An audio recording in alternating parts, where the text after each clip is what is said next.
Good morning and welcome to Breakthrough to Business Success, the podcast dedicated to helping entrepreneurs build, grow, and scale successful businesses while creating lives of purpose, freedom, and impact.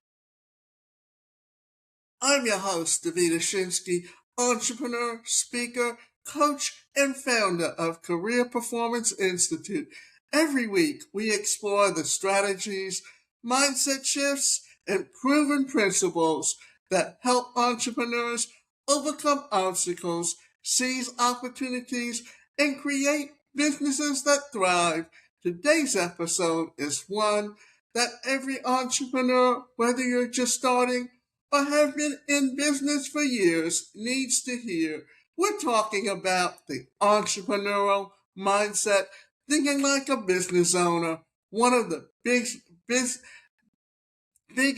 reasons businesses succeed or fail has very little to do with the product or service being sold. It has everything to do with the mindset of the person running the business. The good news, mindset isn't something that you're born with. It's something you develop. Today, we'll explore how to shift from employee thinking to entrepreneur thinking, develop resilience and confidence, manage fear and uncertainty, build daily success habits, and stay motivated even when things don't go as planned. So let's dive in.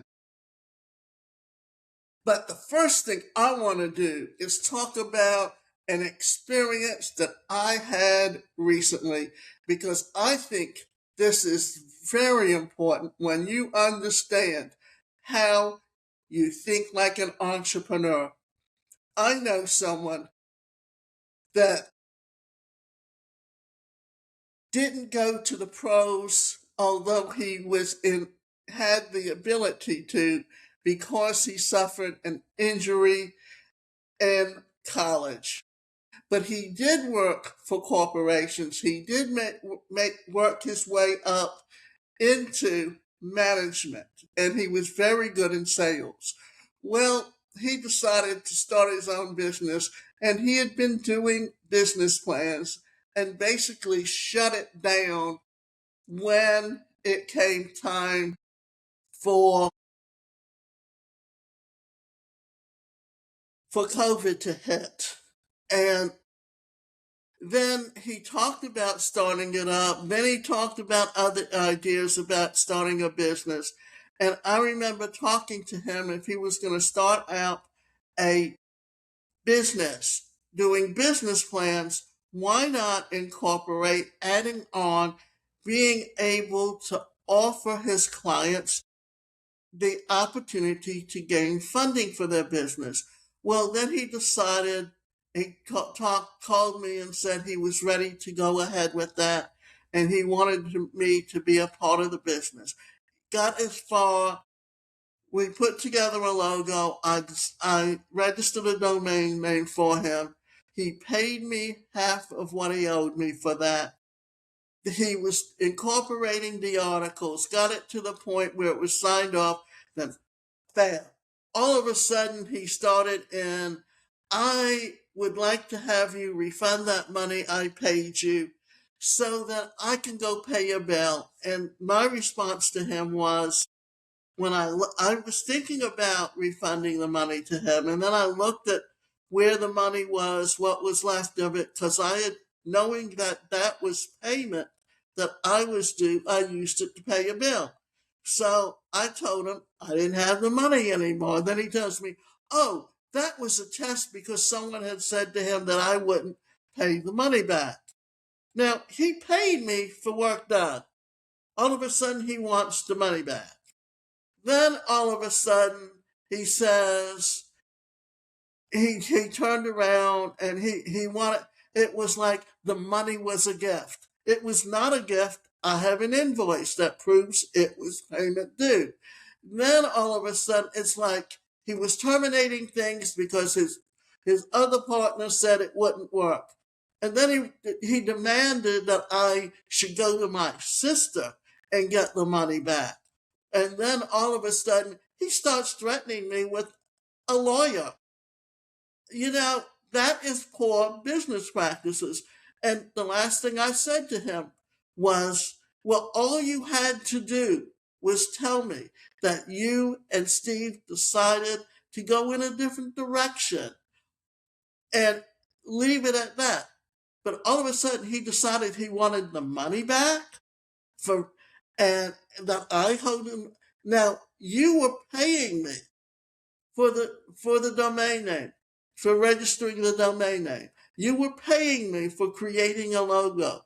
I was going to work the other side of the business where I would take your clients with their business plan and help them launch their business, help them put together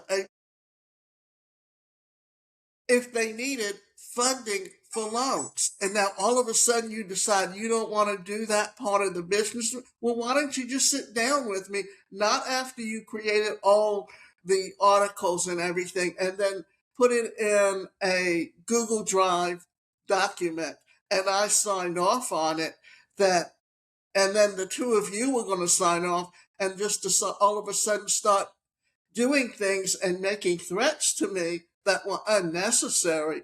Then all of a sudden he called me and said, I didn't owe him, but I had an invoice that showed that you owed me this money and you only paid me partially, that it was a gift. Now, that's the wrong type of business practices to have as an entrepreneur. And then all of a sudden he had investors. You're only doing business plans. You don't need to start a business with investors. And not only that, we never discussed up front about my investing any money in the business. And then when you put the business plan together, you were putting in that each of us were investing so much money. That should have been discussed beforehand. So remember, when you're putting together a business, and you have to think like an entrepreneur, you have to think like a real businessman. Yes, he's been in business. He's worked for other people. He didn't have to make those types of decisions before. Even when he was doing business plans before, he didn't have he wasn't dealing with partners. But you need to think about those things before you even get started, because all that did was create animosity. And we've been friends for over 20 years, and all of a sudden you turned on me out of the blue, and then you were expecting me to refund money to you. That was very wrong. Anyway, let's talk about employee thinking versus entrepreneur thinking. One of the hardest transitions for new business owners is changing how they think. As an employee, we're taught to follow instructions, wait for approval, focus on our assigned tasks, trade time for a paycheck, avoid risk. Entrepreneurs think differently. Business owners ask, how can I create value? What problem can I solve? How can I improve this? How do I create systems instead of just doing tasks? How can I generate opportunities instead of waiting for them? Example, here are two people, two different mindsets. Imagine two people lose their job on this very same day. Both have years of experience. Both have families to support. Both are worried about paying the bills. Both are uncertain about what comes next. Yet, they respond very differently. The employee says, I need to update my resume. I need to start applying for jobs. I hope someone calls me back. I wonder if a company will hire me. I hope I can find something that pays what I was making. Every step depends on someone else making a decision.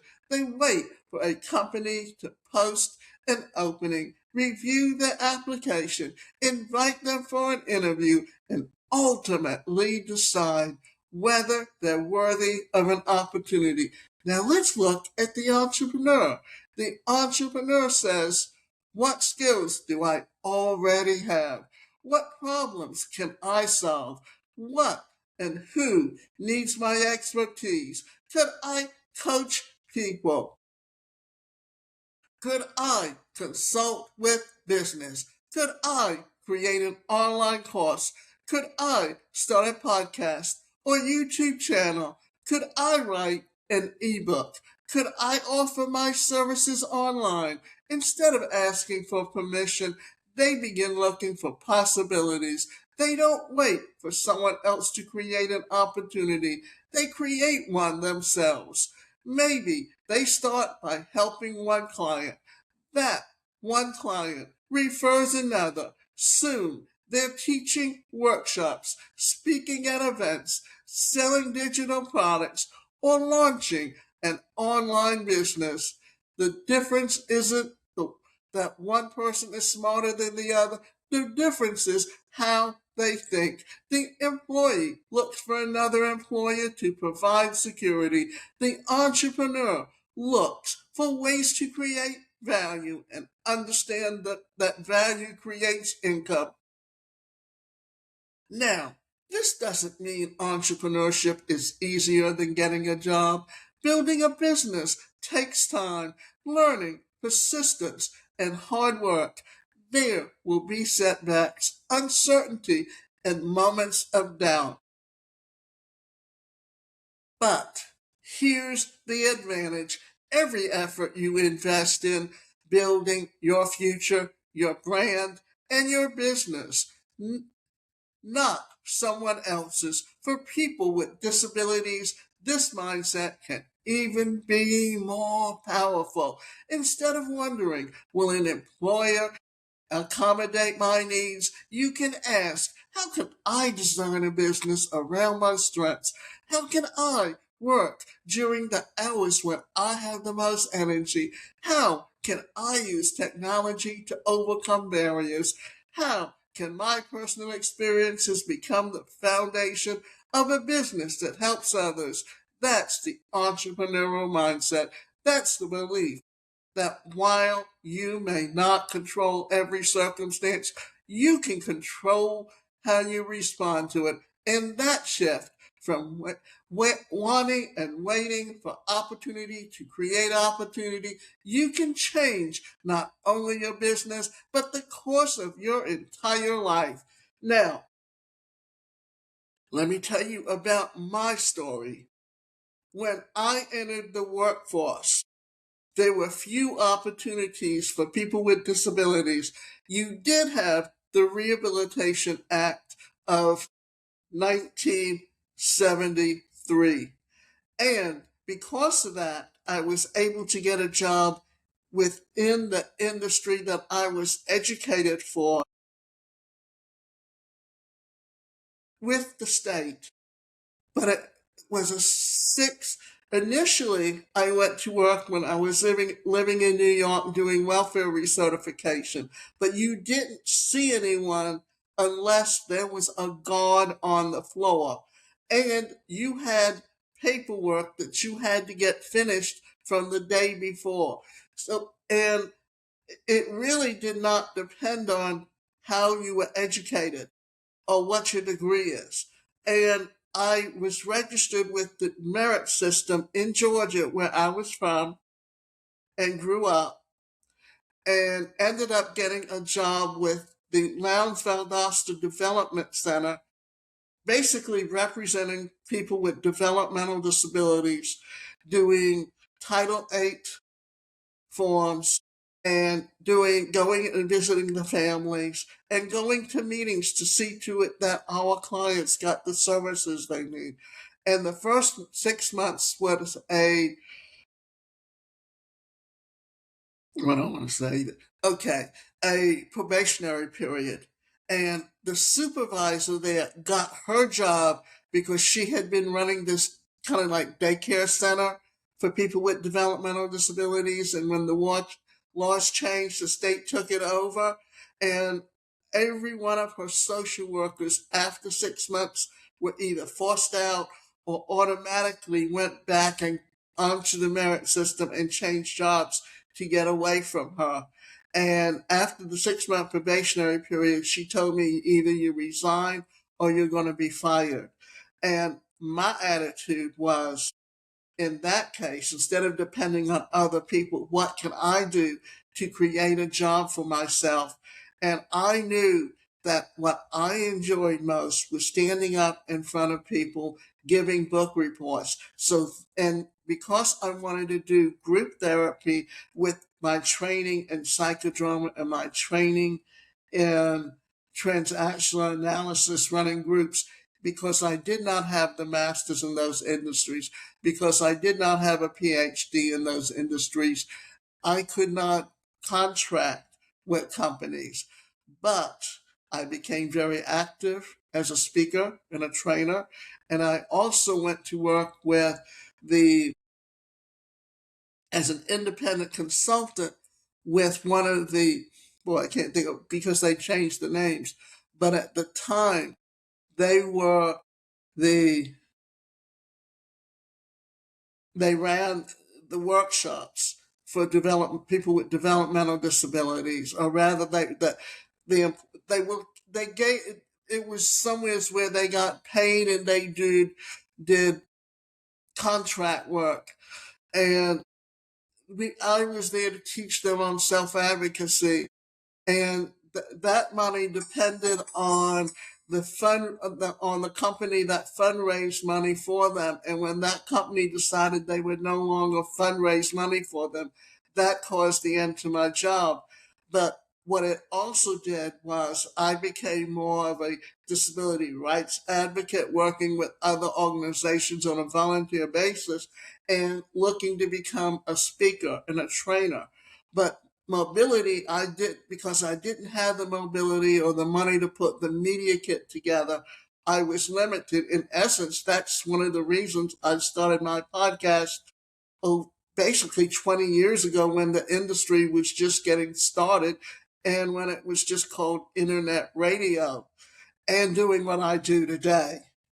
And I know most podcasts bring guests on today, and people kind of contact me thinking, but that's not my format. My format is to talk to you and help you understand about a specific topic, the best ways to help you. But what changed in my business once was able to access the internet and build my business online, it allowed me to be far more successful, because I couldn't get into, even though I represented certain companies that had the training packages, I didn't have the funding to be able to do the marketing side of it. And that was where my downfall was in growing my business. It still is to a degree, but I'm still much, much further along. But it gives you an idea about how I developed as someone with a disability into, and my mindset of thinking as an entrepreneur, what can I do to create an income for myself? Now, let's talk about developing resilience and confidence. Every entrepreneur experiences rejection. Clients say no. Marketing campaigns fail. Products don't sell. Plans change. The question isn't whether setbacks will happen. The question is how you respond. Resilient entrepreneurs understand that failure is feedback, not a final verdict. Confidence doesn't come from never failing. Confidence comes from surviving challenges and realizing you keep going. One way to build confidence is by celebrating progress instead of perfection.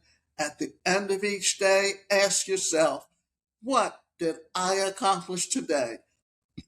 What did I learn? What's one thing I can improve tomorrow? Confidence grows through consistent action, not waiting until you feel ready.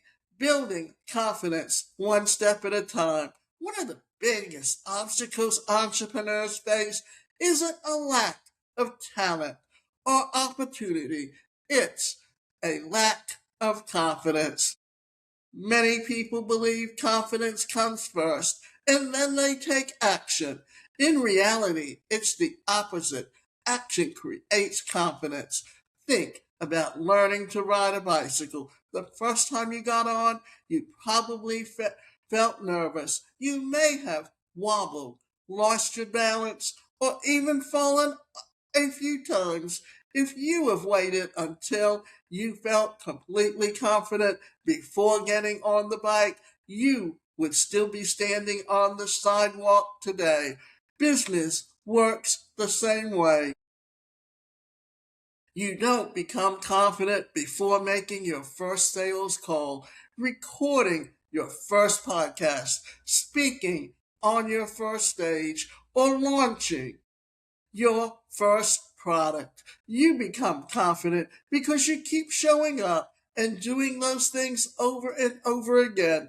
Many entrepreneurs with disabilities struggle with confidence because they've spent years hearing what they can't do. Perhaps you've been underestimated by teachers, employers, co-workers, or even family members. Maybe you've been told to lower your expectations, play it safe, or be grateful for whatever opportunity comes your way. Now, let me tell you, early on with my business, I remember meeting someone and he said he would help me. And then I went somewhere with him to some meeting, and the next thing I knew, he told me I should just give up my dream as being an entrepreneur and I should go sit in a $5 an hour job because that was going to be the best I would ever do. So that is some of the messages that society was giving people with disabilities. These messages can slowly become part of your own thinking. That's why it's so important to intentionally replace those limiting beliefs with evidence of your progress. One of the best ways to do that is by celebrating progress instead of chasing perfection. Perfection is impossible. Progress is achievable every single day. Instead of focusing on everything that's left to do, take a few minutes at the end of each day to reflect on how far you've come. Ask yourself, what did I accomplish today? What did I learn today? What one thing I can improve tomorrow? Maybe today you finally registered your business name. Maybe you created your first social media post. Maybe you reached out to a potential client. Maybe you watched a training video, attended a networking event, or spent an hour working on your business plan. These may seem like small steps, but they are building blocks of success. Every successful entrepreneur you admire started exactly where you are now, with no clients, no reputation, no perfect plan, and plenty of uncertainty. The difference is that they kept moving forward. Imagine climbing a staircase. If you only stare at the top step, it can feel overwhelming. But if you focus on taking just one step at a time, before long you'll look back and realize you're climbing farther than you ever imagined. Confidence grows with the same way. It's built on decision, one action, one lesson, and one victory at a time. Don't compare your chapter 1 to someone else's chapter 20. Compare yourself to the person you were yesterday. Ask yourself, am I learning? Am I improving? Am I becoming more prepared than last week? If the answer is yes, then you're already succeeding. Remember, Confidence isn't about never feeling afraid. It's about believing in yourself enough to move forward even when fear is present. Every email you send, every client you help, every article you write, every podcast you record, and every challenge that you overcome strengthens your belief that you are capable. The more evidence you collect through consistent action, the quicker and the quieter self doubt becomes. You don't wait until you feel ready. Take the next step today because confidence doesn't come before action, it grows before it. Managing fear, risk, and uncertainty. Fear is part of entrepreneurship. You may fear falling, losing money, being judged, leaving your comfort zone, not knowing enough. Here's the truth. Successful entrepreneurs don't eliminate fear, they learn to move forward despite it. Instead of asking, what if I fail? Ask, what if I succeed? Every worthwhile business invoices uncertainty, the key to taking calculated risks, not reckless ones. Research your market, create a plan, start small if needed. Then take the next step. Action is often the best antidote to fear. Replace what if I fail with what if I succeed. Fear is one of the biggest reasons people never start a business. It often begins with a simple question: what if I fail? What if no one buys my product? What if I invest money and lose it? What if people criticize me? What if I'm not good enough? What if I can't compete? What if my disability makes it harder than everyone else? The questions are understandable, but they all focus on what could go wrong. Now, try asking yourself a different question. What if I succeed? What if your business changes your financial future? What if your story inspires someone else to believe in themselves? What if your first client becomes 100 clients? What if your book reaches thousands of readers? What if your product opens the door to speaking engagements, sponsorships, coaching, opportunities, and partnerships? What if the business you start today becomes the legacy you remembered for? The truth is, neither outcome is guaranteed. What if you never begin because you're focused entirely on failure? You'll never give yourself the chance to discover what's possible. Successful entrepreneurs don't eliminate fear, they learn to move forward despite it. Every business involves risk. Every worthwhile business involves uncertainty. There are no guarantees. Whether you're opening a neighborhood coffee shop, launching an online coaching business, or writing your first book, or creating a new product, every accepting a traditional job carries risk, or rather, even accepting a traditional job carries risk. Companies downsize, restructure, relocate, and sometimes close their doors without warning. Depending entirely on one employer means your income is often tied to decisions you can't control. Entrepreneurship shifts that control back into your hands. The goal isn't to avoid risk. The goal is to take calculated risks, not reckless ones. A reckless risk might be quitting your job tomorrow with no savings, no business plan, no customers, and no idea how you'll generate income. A calculated risk looks very different. You research your market. You identify a real problem people need solved. You talk to potential customers. You create a simple business plan. You test your idea before making a large investment.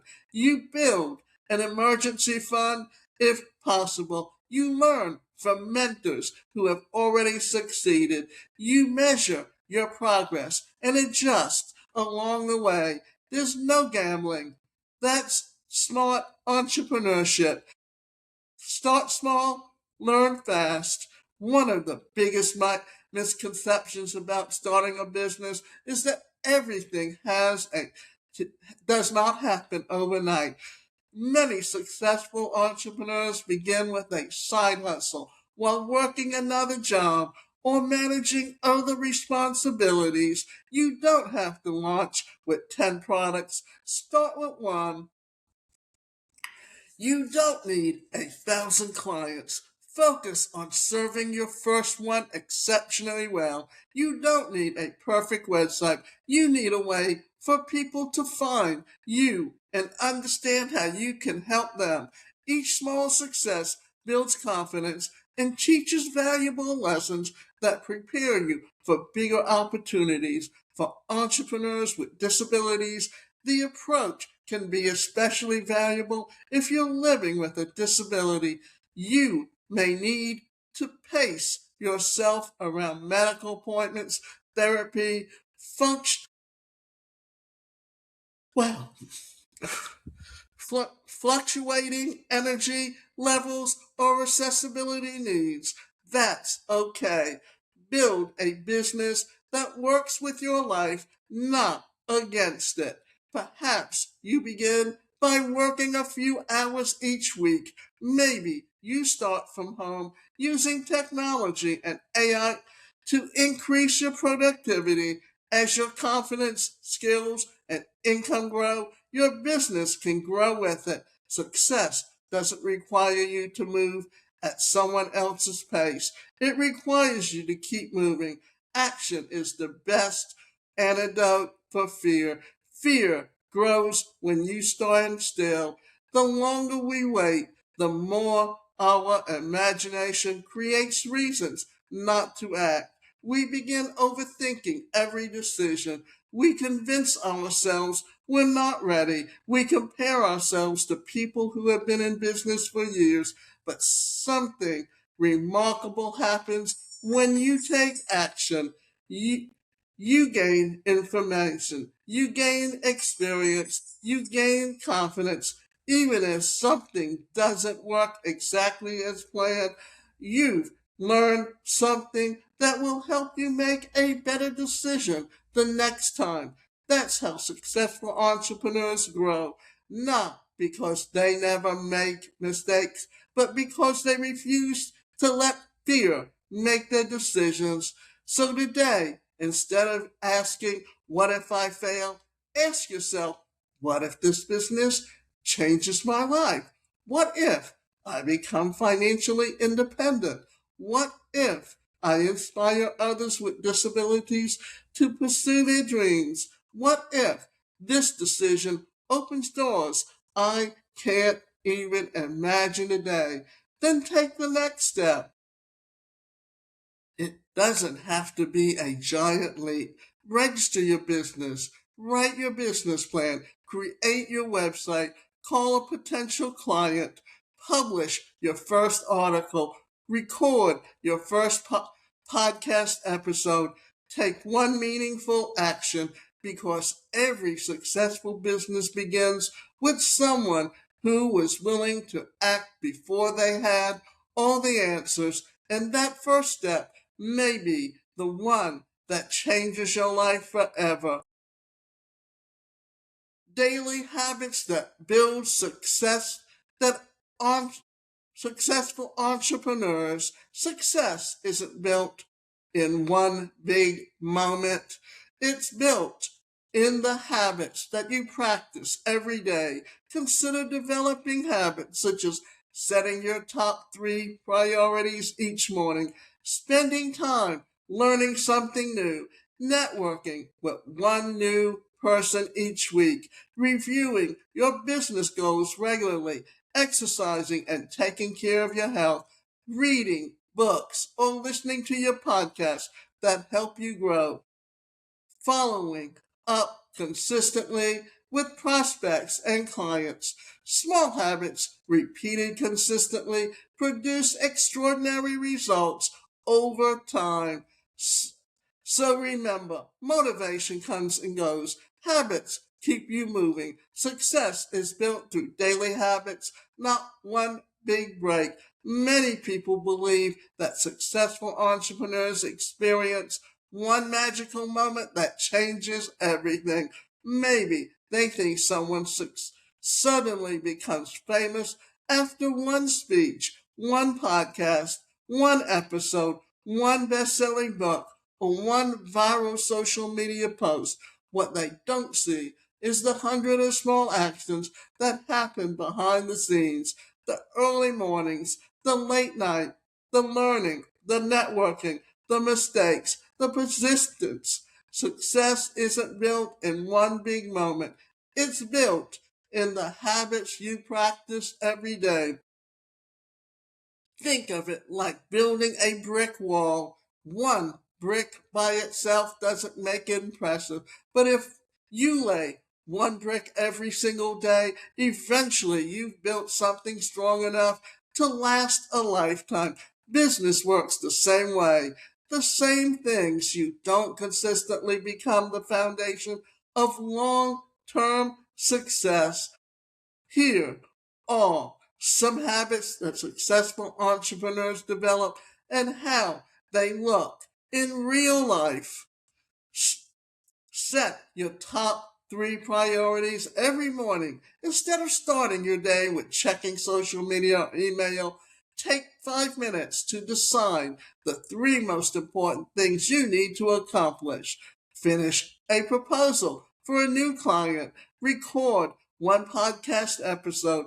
Contact 3 potential customers. Even if unexpected things happen during the day. Completing these 3 priorities means you've made meaningful progress. Spend time learning something new. The most successful entrepreneurs never stop learning. Watch a 20-minute YouTube tutorial on marketing. Read an article about artificial intelligence. Take an online course on public speaking. Learn a new feature in your CRM or business software.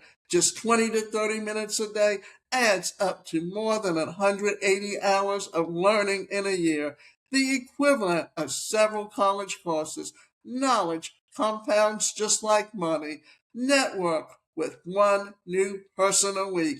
Many opportunities don't come from advertisements. They come through relationships. Attend a local Chamber of Commerce meeting, join an online entrepreneur group, connect with someone on LinkedIn, introduce yourself after a webinar, invite someone to a virtual coffee chat. Imagine adding just one meaningful connection every week. That's more than 50 new professional relationships every year. Relationships that could lead to clients, referrals, speaking engagements, collaborations, or lifelong friendships.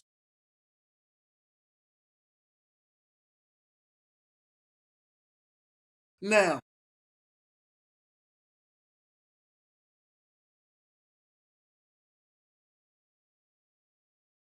thank you for joining me for another episode of Breakthrough to Business Success. If this episode encouraged you, please subscribe, leave a review, and share it with another entrepreneur who's ready to strengthen their mindset and grow their business. For more business building strategies, coaching, resources, and practical tools to help you launch, grow, and scale a business, visit my website and explore the resources creating to help you succeed. Remember, Your greatest investment isn't just in your business, it's in yourself.